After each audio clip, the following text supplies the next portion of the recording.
പ്രവർത്തിക്കാൻ ധൈര്യമില്ല.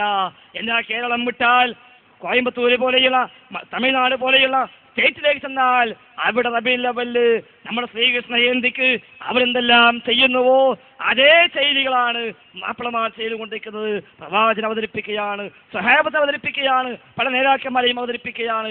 വേഷം കെട്ടി നബിയാണെന്ന് പറഞ്ഞ് കൊണ്ടുവന്ന് ഘോഷത്തിന് മുമ്പിലിരുത്തിയിട്ട് ആ നബിക്ക് സലാം അർപ്പിച്ചു കൊണ്ടുപോകുന്ന നബിദിന പരിപാടികളാണ് അവിടെ കാണാൻ സാധിക്കുന്നത്.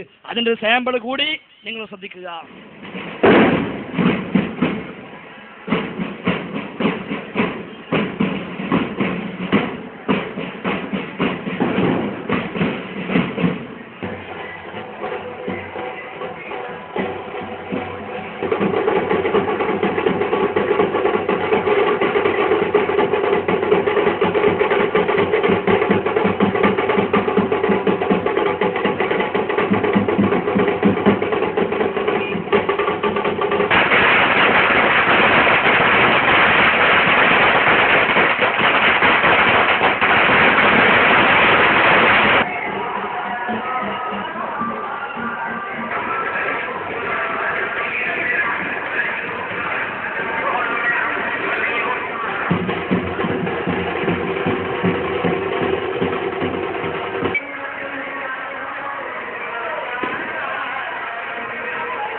സഹോദരന്മാരെ, ഇതൊക്കെ കാണുമ്പോൾ അല്ലാഹുവിന്റെ റസൂലിനെ സ്നേഹിക്കുന്ന വിശ്വാസികൾക്ക് കണ്ണീരാ വരുന്നത്.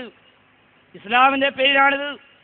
ഇസ്ലാമിനെ വർഗീയമായി ചിത്രീകരിക്കാൻ വേണ്ടി ഇസ്ലാമിനെ സത്വക്കുണ്ടാക്കുന്ന രീതികൾ ഇതൊക്കെ ഒന്നും ഇസ്ലാമല്ല. ഏതെങ്കിലും അമുസ്ലിം സഹോദരന്മാർ ഈ രംഗം കാണുന്നുവെങ്കിൽ തെറ്റിദ്ധരിക്കല്ല, ഇത് ഇസ്ലാം അല്ല എന്നാണ് ഞങ്ങൾ പറയുന്നത്. ഇസ്ലാമിന്റെ പേരിൽ ചില വികാര പ്രകടനത്തുന്ന ചില നാമമാത്ര നാമധാരികളായ ആളുകൾ കാട്ടിക്കൊണ്ടുന്ന ഏർപ്പാടിന് ഇസ്ലാം ഉത്തരവാദിയല്ല സഹോദരന്മാരെ.